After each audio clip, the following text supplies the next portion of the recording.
मेरा नाम नंदिनी है।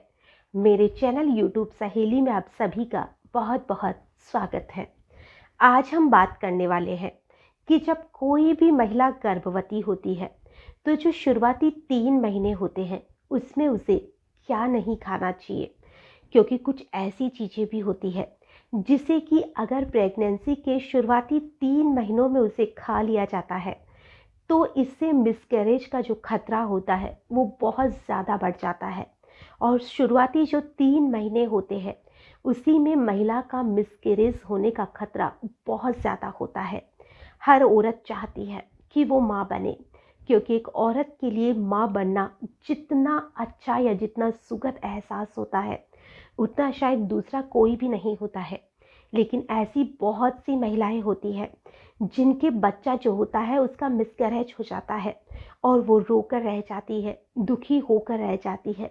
हालांकि इस चीज़ के लिए बहुत सी चीज़ें जिम्मेदार होती है जिसकी वजह से मिसकैरेज होता है, लेकिन फिर भी कुछ ऐसी चीज़ें भी होती है जिसे कि हम अनजाने में खा लेते हैं और इस वजह से मिसकैरेज हो जाता है।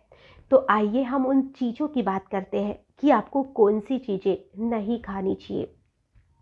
सबसे पहली चीज, पपीता। आपने अपने बड़े बुजुर्गों से सुना होगा कि प्रेगनेंसी में पपीता नहीं खानी चाहिए। जी हाँ, जो पपीता होती है वो हमारे लिए बहुत ज़्यादा फायदेमंद होती है, खासतौर से जिनका पेट साफ नहीं होता है।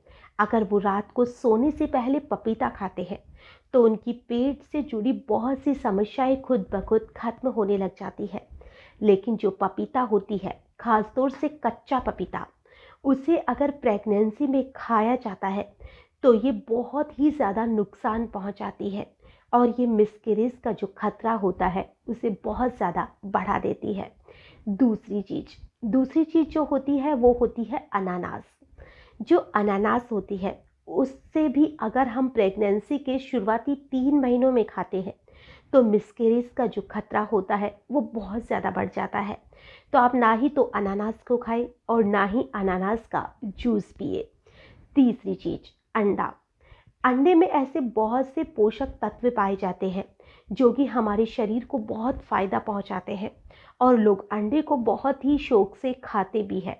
लेकिन जो अंडा होता है इसे शुरुआती 3 महीनों में नहीं खाना चाहिए। अगर बाद में आप कभी कभी अंडा खाते हैं तो ये आपके बच्चे के लिए और आपके लिए बहुत ही ज़्यादा अच्छी चीज़ मानी जाएगी, लेकिन शुरुआती 3 महीनों में आप अंडे को अवॉइड कीजिए, क्योंकि इससे भी आपका मिसकैरेज का जो खतरा है वो बढ़ सकता है। चौथी चीज़, मछली। बहुत से लोग ऐसे होते हैं जो मछली के बहुत ज़्यादा शौकीन होते हैं। मछली में बहुत अच्छी मात्रा में ओमेगा 3 भी पाया जाता है, लेकिन अगर आप इसे शुरुआती 3 महीनों में खाते हैं तो इससे भी आपका मिसकैरेज होने का खतरा बढ़ जाता है। चौथी चीज़, अगर हम चौथी चीज़ की बात करें तो वो है एलोवेरा।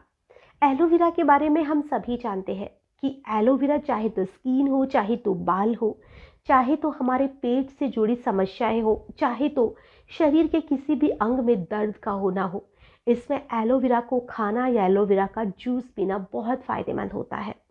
मानते हैं हम कि एलोवेरा बहुत ही ज़्यादा फायदेमंद होता है, लेकिन जो एलोवेरा होता है वो फर्स्ट तिमाही जो होती है उसमें फ़ायदेमंद नहीं होता है। तो आप प्रेगनेंसी में जो एलोवेरा का चाहे तो जूस हो, चाहे तो आप एलोवेरा को कच्चा खाते हैं या किसी भी रूप में आप इसे खा रहे हैं, आप इसे खाना बिल्कुल बंद कर दीजिए। और अगली चीज़ आती है वो है तिल। तिल जो होते हैं इसकी तासीर गर्म मानी जाती है और कहा जाता है कि प्रेगनेंसी के शुरुआती दिनों में गर्म चीज़ खाने से जो महिला होती है उसका मिसकैरेज होने का खतरा बहुत ज़्यादा होता है। इसीलिए शुरुआती दिनों में गर्म चीज़ों को खाने के लिए मना किया जाता है। जो तिल होती है इसके लिए भी शुरुआती 3 महीनों में इसे खाने के लिए मना किया जाता है। तो आप तिल को भी शुरुआती 3 महीनों में खाना अवॉइड कीजिए। लेकिन जो तिल है इससे आप आखिरी की जो 1 महीना होता है इसमें आप काले तिल को ज़रूर से खाइए। अगर आखिरी 2 महीने में भी खाते हैं कभी कभी तो दिक्कत नहीं होती है, लेकिन आखिरी का जो 1 महीना बचता है उसमें आप जो तिल है चाहे तो इसको लड्डू के रूप में या किसी भी रूप में हो, आप तिल खाना शुरू कीजिए, क्योंकि इसमें कहा जाता है कि ये नॉर्मल डिलीवरी में आपकी बहुत मदद कर सकता है। तो आखिरी 1 महीने में तो आप तिल खाइए, लेकिन शुरुआती दिनों में आप तेल को खाना अवॉइड कीजिए। तो ये ऐसी चीज़ें हैं जिससे कि आप शुरुआती जो महीने होते हैं इसमें खाना आप अवॉइड करिए। और जो दूध होता है इसे भी आप शुरुआती महीनों में कच्चा दूध पीना बिल्कुल अवॉइड कीजिए। अगर आप दूध पी रहे हैं तो अच्छी तरह से उबाल कर इसे पीजिए। और जो भी गर्म चीज़ें होती हैं जिसकी तासीर गर्म होती है उसे भी आप कम से कम लीजिए, या कोशिश कीजिए कि जिसके मिसकैरेज बार बार हो रहे हैं वो गर्म चीज़ें ना खाए तो ज़्यादा अच्छा है। इससे आपका जो पेट में आपका बेबी पल रहा है वो सुरक्षित रहेगा, और आप भी जो माँ बनने का सुखद एहसास होता है उसे आप भी महसूस कर पाएंगे।